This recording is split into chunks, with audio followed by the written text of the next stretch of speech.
Hello and welcome to the latest edition of the Talking City podcast from the Manchester Evening News. I'm Tyrone Marshall, hosting today, joined by Simon Bajkowski next to me. Before we get into the meat of the action and plenty to discuss on City, a word for our sponsors, NordVPN. To get the best discount on your Nord plan, go to nordvpn.com/talkingcity. That'll give you 4 months free on Nord's 2-year plan, and you get Nord's 30-day back money guarantee as well. Simon, how are we? How was Villarreal? How was Valencia? It was nice, thank you. Yeah. Nice it was nice gaff. Nice place. A lot more going on in Valencia than Villarreal. Yep. Strange place, Villarreal. Very quiet and small for a big football team, isn't it? Yeah, but very, very cheap. And loved the stadium. Yeah, absolutely loved the stadium. It's a proper Spanish stadium, isn't it? Yeah, but I mean the whole place is very yellow, like yellow post boxes, yellow ambulances, like everything. But I was a big fan of it. I would have bought every single version of the home shirt that I saw. I think it's just one of those iconic shirts. And they also in their club shop had a new shirt commemorating Rodri, which seemed quite surreal seeing that he was coming back with Man City, but they gave him a big mural on the wall. He got the treatment. Hugely proud of the fact that he came through there. Yeah. No, he got their academy. He got the treatment, didn't he? It's fair to say. And it was a professional Champions League away performance, wasn't it? Everything you want from a Champions League away game, I think, in terms of getting through without really any issues. I thought City were very good again, and also because Guardiola made 4 changes, and I think a few people, Pep's still on Twitter, isn't he? He said afterwards about 95% of people will have thought, "What was I doing?" Yeah. While the players are warming up, he's doom scrolling. Yeah, doom scrolling. #MCFC. Bookmark that. Yeah, but I think the fact that Foden and Reinders, I combined them then for a second. Foden and Reinders were dropped to the bench or rested, whatever you want to call it. Kind of taking the midfield out of the midfield and putting Lewis and Bernardo Silva in. Raised a few eyebrows, but they were 2 of the best players. Lewis was really good, wasn't he, in midfield? Real chance to stake a claim there. And he's got the squad for rotation now, hasn't he? And I think we're starting to see it. They all made sense in that Reinders had played 4 minutes less than Haaland leading into the game. Foden and O'Reilly had started 8 in a row. So it kind of made sense. And I guess we're probably going to see more of this rotation, aren't we? Maybe except bar Haaland. I think so. And I think there's just a lot of scars from last season when A, there was nobody there, but B, anyone who did come in just looked as terrible as anyone before them. And Lewis is someone who took a bit of a pounding last season because he started the season really well and then he just got flogged and he got worse and worse and worse. But, he, for instance, he made the difference in the FA Cup semi against Forest playing in that high position. And it's interesting because we spoke to him afterwards and said, is there anyone that you kind of look to for what you're doing? And he said, well, it's always been Phil. And you can see why. But he's slightly different to Foden. And he does kind of offer something unique. And I think that uniqueness counts against him a lot of the time because you can get by with other things and maybe it's not suited for every game. But in that first half, Villarreal couldn't cope with his runs in behind, his intelligence, and his kind of just awareness of what's around him. And he said he thought he had a point to prove, and I think he did. Yeah, well, he used his interviews after the game as well. Again, didn't need to tell Guardiola, "I am a midfielder." Yeah, and it's 2 months now since he started at right back. Albeit since then he's only started twice. Yeah, and they've both been in midfield. But are we reaching the point now where he is more of a midfielder than a right back? Yeah, I think so. But again, I mean, we spoke to Rico, we spoke to Bernardo, and I nearly said to Rico, but it's been so long since he's come past us or come to us kind of looking happy. And it just felt like last season was such a drain and so difficult on everyone. And finally, everyone's kind of like, no, I am enjoying my football now, and I am really good at football, and I'm showing on the pitch that I'm really good at football. So it's very hard to find kind of negatives for anyone at the minute on the pitch. Yes, we'll come to off the pitch shortly. We can find negatives for people off the pitch.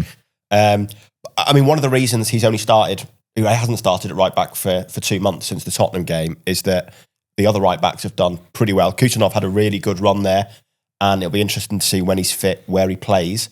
But Nunes, is he a right back? He played really well again, didn't he? He's looking pretty good at the moment. There's I don't want to upset anyone of that particular parish, but the City fan I know who tweeted the other night asking if Nunes had also been baptised.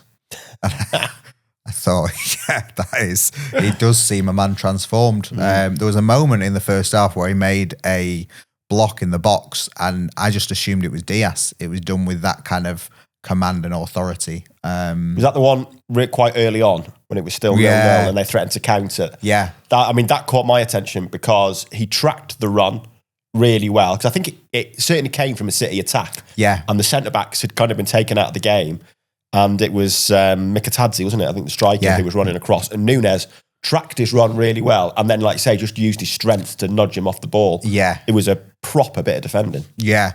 I feel like I'm a bit known for criticising Nunes, and my frustrations with him have always been that he has always looked very good at a lot of things that are hard to make look good, but he'll play really well for nearly all the half, and then he'll just pass the ball to their striker and you go 1-0 down, and then he looks really bad. But he's got better. But also last season, whenever he did something like that, it was always a goal. And like Gvardiol on Tuesday night passed it to their players a few times when he shouldn't have done, but it never ended in a goal. So it kind of gets swept under the carpet a bit. Whereas if you sort of basically lose a Manchester derby single-handedly for your team, you're going to get the criticism. But he is just playing supremely well, I would say, at the minute. He's doing everything, but he's looking so solid defensively. Yeah, that's the big improvement, isn't it? His defensive output. He looks more switched on. He looks more secure as a defender. It is, but also having someone of his technical ability kind of up in support of attacks. You know, that square basically of Savinho, Nunes, Stones and Lewis in the first half, Villarreal just could not cope with whatsoever. Yeah, that's a good segue because I was going to come on to Stones. Another very good performance. He's still fit. It's pretty obvious recently that the focus here has been on regeneration, I guess, youth. The signings have been pretty young. The new contracts since the summer have been 21, 20 and 20. Stones is 31, but surely he deserves a new contract at this rate, doesn't he? Yeah. It's John Stones is a unicorn, isn't he? He just stands out on his own he's in the so game. Good when he's fit, isn't he? Yeah, and like what he did in Istanbul, I don't think any English centre back has played as well as that ever. In living memory. It wasn't just a centre back into holding midfield. He was basically City's number 8 playmaker that day. And then when they had to defend, he was their centre back. Yeah, and it's a funny one because he's never really talked about much in comparison to Vidic or Ferdinand or John Terry and these like great Titanic defenders, and even like Virgil van Dijk, say. But he is, I think he's one of the best footballers to have ever been in the Premier League, basically, like regardless of position. But it's just that injury record kind of counts against him because he's not done it every week, season upon season. But like having him is just like a cheat code when you can get him in. He's brilliant to watch, isn't he? Yeah. When he's doing that role that he did on Tuesday, Yeah. He's such a good footballer to watch, isn't he? It was after about 25 minutes, I saw they'd completed 200 passes, and I was like, right, we've got to look up what the record is for Champions League here, because they're gonna threaten it. I don't think they did get close in the end, but like so many of the top 10 were City, and it was like it felt like a vintage City performance in that first half. It could have been any year in which they won the league. It could have been straight out of that year, that performance, basically. Yeah, definitely. And it was nice to see someone other than Erling Haaland score, even if I was quite enjoying the run of, I think he got to 8 successive City goals scored by Haaland, and so Bernardo Silva ruined everyone's fun. But Haaland did score again after he'd wasted a couple of chances, it'd probably be fair to say. Yeah. To keep up this incredible run going. And have you had raw milk in your coffee this morning? It did make me think, where does he buy it from? And then we got that answer. We did get that answer. Yes. Yeah. And Guardiola on Saturday had been quite, I wouldn't say grumpy, but like insistent upon the need for more players to score if they're gonna. And then I asked Bernardo about it the other night, and he was like, no, to be honest, I'd be quite happy if Erling just scores all. Well, it's not an issue if he's scoring 2 a game, 3 a game, is it? He was like, yeah, that's fine with me as long as we win. But also Guardiola like well over the top about Bernardo as well, comparing him to Messi, saying he has a hammer for a head. Yeah. Which is a lovely thing to say, both sort of as a description, but also as a compliment. But it was another lovely goal. It was so well worked, and the whole team was a bit wasteful at times on the night in front of goal, but there were 2 really, really nice goals. Yeah. The last player then to touch on before we move on to Villa and other issues, Savinho. Yeah. Really, really good game. That what happened in the summer and then getting a new contract out of it, probably split opinion, it's fair to say. I'm not sure on performances alone last season he was worth a new contract. Yeah. By no means a disastrous first season. He did get 13 assists in 40 odd games, which is not a bad return in your first season, but there wasn't a great deal of consistency there. Maybe it's debatable if he'd have got a new contract if he hadn't have flirted with Tottenham and left his suitcase next to his pool table in the summer. But if he's going to get a new contract and going to get a pay rise, he needs to perform.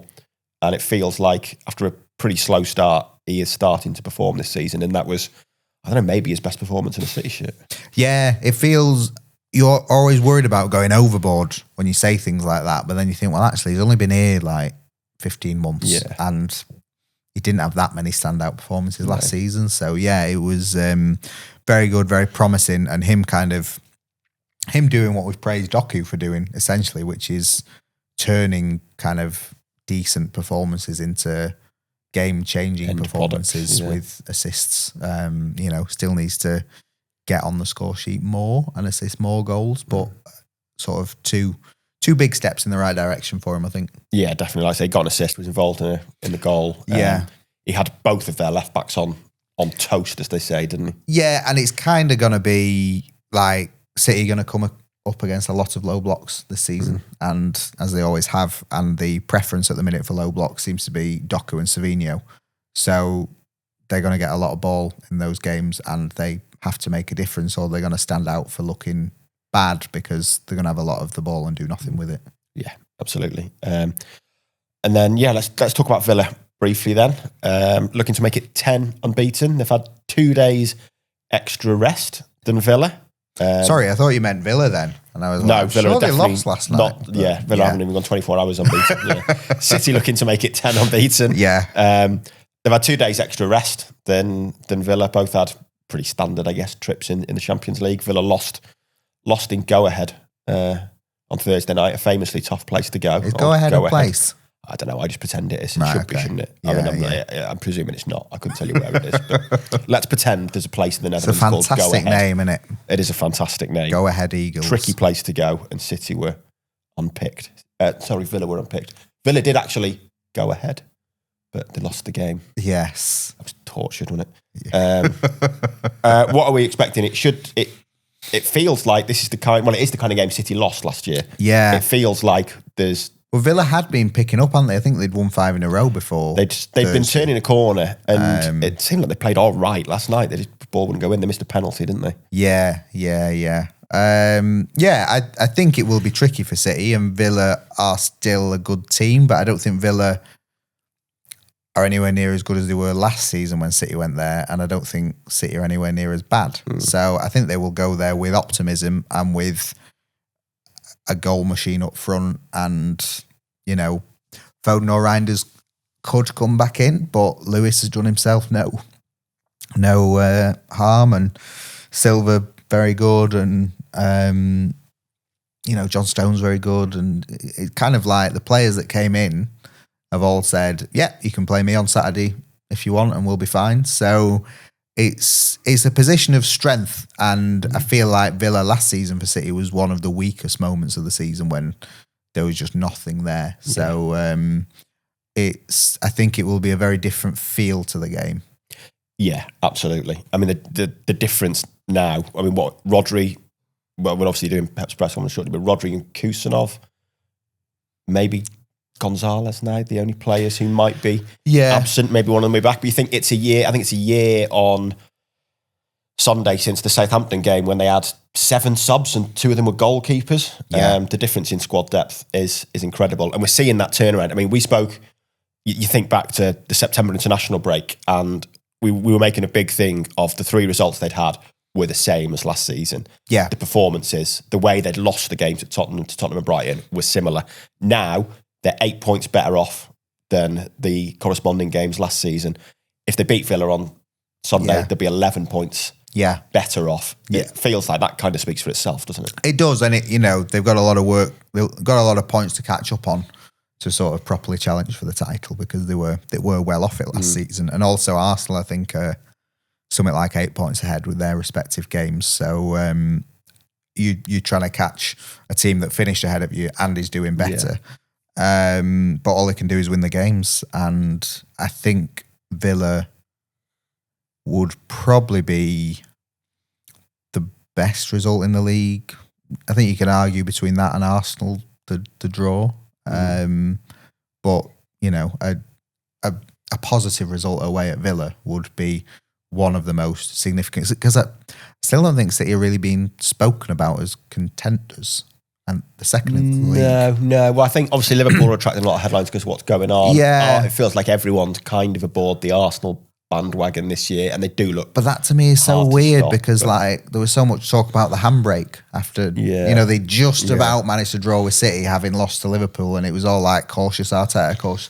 And now it's like, oh no, it's all like Opta said they had like a 54% chance of winning the league. It was like, well, that feels like a lot at this stage of the season. Yeah. Like if they lose the next 2. It's to call, isn't it? I feel like they should be favourites now, Arsenal. But I think the favourites, part of it is like they just don't concede any goals, do they? No, but who's second favourite? You'd have to say City at the moment. You'd have to say City. Yeah. I imagine the bookies would say City. Yeah. It feels like Liverpool started off and then it was like, oh, Liverpool have dropped and Arsenal have risen, and it's like City are kind of there. They're really not far off the top. Oh, and a team that is welcoming players back with Marmoush and Cherki and everyone, and famously gets better in the second half of the season. I think there's a lot of positivity around. Yeah, and I think everyone's probably expecting it to be a tight title race, unless Arsenal do just continue to score from a corner every week and not concede. But even if they do, though, are they a point ahead of City now? They are, 2 points? yeah. But they've got a history of slipping up, haven't they? You can see a scenario where at some point in the next 3 months, City are favourites for the title, or maybe even Liverpool are back in there and favourites for the title. I think things are probably going to change, aren't they? And but I think from a City point of view, the mood has switched from like survival totally to like we can win the league. We can really cause some damage. Yeah. Well, I think in September we were saying like they just got to finish 4th, and now it's like they're right in the title race, aren't they? There's no doubt about that. Yeah. And Villa will be a tricky place to go because they'll obviously be attacking the Holt end at some point, which will be full of Villa fans. Famously want your fans behind the goal to be roaring the ball in, except for at the Etihad's North stand, where some season ticket holders are being told they have to relocate to make way for a hospitality section, City Hall hospitality section that will be part of the redeveloped North Stand. Season ticket holders informed yesterday and told they've got until later this season basically to pick a new seat and decide what to do. The new seat will be at the same price for 2 years, but that is only 2 years. And if it's considerably more expensive, then it's obviously going to be an issue at some point. There's a piece that I've done today speaking to a couple of fans that you can read on the MEN who aren't, some who aren't happy about it and some who are maybe more phlegmatic about it and, a broad range of opinions, I guess. But I think the general feeling is one of anger, isn't it? Well, let's start with the fans. What do the fans say speaking to you? Because they're more important than us. Well, basically that they're not happy, and this isn't what this. One made the point that City have always been good with the fans, but they've become more distant in the last 5 or 6 years. And let's be honest, this is one of a number of issues. The Real Madrid game got mentioned again as being a major problem last year. That basically people felt they were surrounded by people supporting Madrid. That there's a focus now on day trippers and tourists. And like I said, the concern about where are you going to move? Will it be undercover? People have had those seats since they moved into the stadium. And the price thing is relevant. It's being covered for 2 years.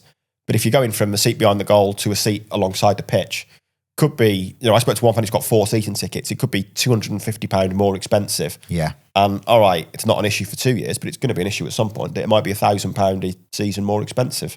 Yeah. So I think there's a lot of anger. I mean, I've just said to you, one of them said like this is what we've ridiculed United for years, and now City are doing it, which I think is a fair assessment.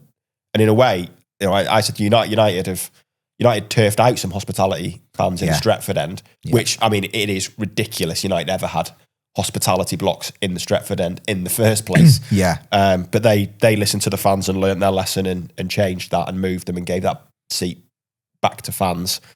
It just feels like, the one said, look, the atmosphere isn't always great behind the goal, but when City are attacking that half in the second half and they need the fans will be there for them. Yeah. Now you've got, we sit next to the Tunnel Club, we see what it's like. They're not back until the 50th minute a lot of the time. And if you've got that issue right behind the goal, when City are attacking the second half, and, say it's 0-0 at home to Fulham or something at half time, they're going to take longer over their pints and their food. And it's going to be an issue, isn't it? Yeah. It will be a terrible look, and it feels like a terrible look to have announced this or to have decided to do this. I think we've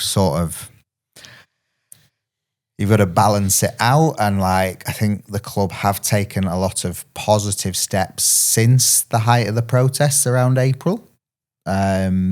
They listened to fans and froze season tickets. They've reduced match day ticket prices. They've taken steps, which may be problematic in their own way, but they've taken steps to try and avoid another Aston Villa where there were loads of stupidly expensive tickets. Taken steps to avoid another Real Madrid or Liverpool where there were so many away fans in the home end. The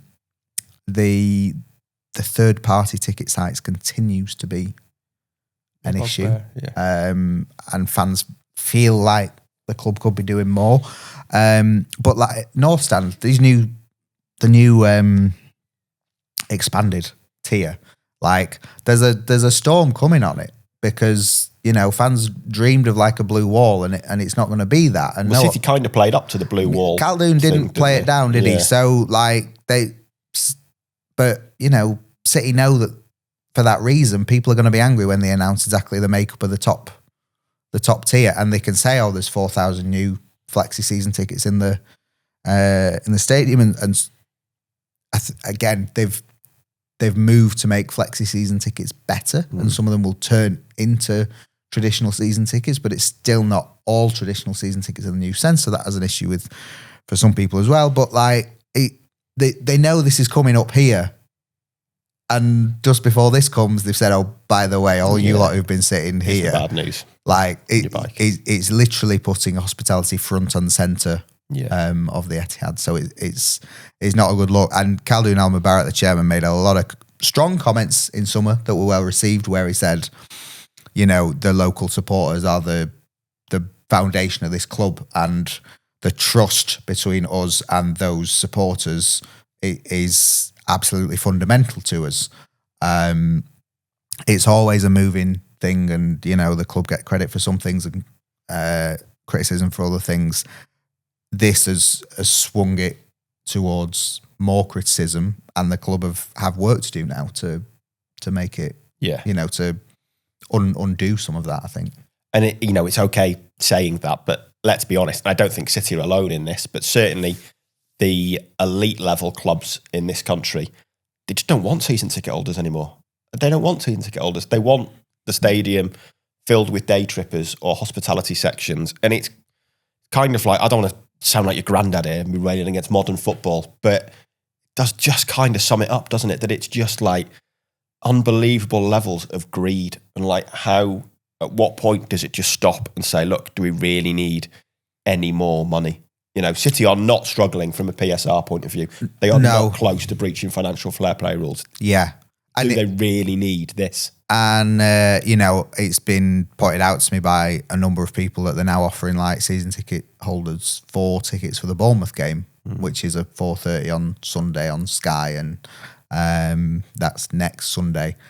And it's like, maybe those sort of people, the tourists don't want to come for 4:30 against Bournemouth. Yeah. And then if you've done all this designed for them, what do you do in the 10 out of 19 home games you have, or 12 out of 19 home games you have that aren't the ones that those fans want to go to? It's difficult. It's a really difficult balance, and I'm sure the club would turn around and say, right, well, we're bringing this in because we've frozen your season ticket prices and reduced matchday ticket prices, and that is fine. And if people want the best players and on the best money and things like that, then the money has to come from somewhere. I always kind of come down on the idea that matchday revenue, and particularly City matchday revenue, is not significant enough, or you can never get it to a point. It's a half of United's, I think, and a third of Real Madrid or something like that. But do you try and chase that? Do you try and close that gap, or do you just admit that you're not going to get it to that? So we're not going to get it to that. We'll make money in other ways. We'll get a sponsorship deal because we have the best team in the country. We have the best fans in the country. The fans cheer the team on. The team makes more money through success, and therefore we get loads of lucrative partnership deals and championship, bonus for winning trophies, etc., and do it that way. I can see why the club have brought this in. Like I said, I don't think it looks good. I don't think it sounds good. I don't think it will be good. And it's got the potential to look terrible every week, like you say, because fans behind the goal. Yeah, it'll be like when Grealish scored against Leicester and no one was there to see it because they were protesting. Yeah. So, it's what happens when clubs become big business and are run by big business and are full of executives focused on finance. It's like you say, a top 6 club could say, right, matchday revenue is a very small proportion of what we make here. All tickets are 30 quid, 10 quid for children. Season ticket prices are low. This is the hospitality areas. They'd get so much credit for it, so much support, probably sponsorship, but they could make more from it. And when you're a businessman, it's like, right, we're making this. Can we make more? Yeah. Well, why aren't we making more? And that's the question. Why aren't we making more? And they don't care who's in those seats. But the thing is, it's such a rat race as well. And this is not to excuse City, but there will be people at City who have the feeling of well, if we do that, no one else is going to do it. Mm-hmm. But everyone's operating on that. We have to try and eke out every last penny from every supporter because every other team's doing it and every other club's doing it. Yeah. And it's so it's getting worse and worse for every supporter of every club all over the country. And you kind of think, if some club or some clubs took a stand, if everyone had followed City in freezing season ticket price and reducing matchday tickets, the caps on away tickets. If everyone brought in a cap for home tickets or anything like that, then it would make such a difference. Yeah. But it's just like a big capitalist arms race to make the most money. Totally. And it feels like certainly those big clubs, they don't care who's in the seat as long as someone's in the seat. No, because as well, like, again, I don't think it's been explained wonderfully, but like the way it was explained to me was that like a lot of the fans who are being relocated of the hundreds could like just move a few rows in front, so it won't be too much. But it's like it's not just a financial contract when you take a season ticket on; it's an emotional thing, and it's like you are giving something back to the club because you're supporting the team and giving the team that support. And people will have been in those seats since the stadium opened, and suddenly saying to them, "Actually, can you move so we can fit people who pay more in, basically?" Yeah. Or you can save, you pay more, but like you know, it's like being in a house and saying, "Well, the rent's going up or the mortgage is going up. Get out because someone else will pay it." And City did it with the Tunnel Club, which is another kind of prime area of the stadium, and the stadium has survived and the fan base has survived, but it's just chipping away. It is chipping away, and I think that's what came across yesterday. And, you know, people are reluctant to give their season tickets up because they love doing it, but, you know, you are constantly chipping away and eroding a fan base's kind of enthusiasm and feelings towards you.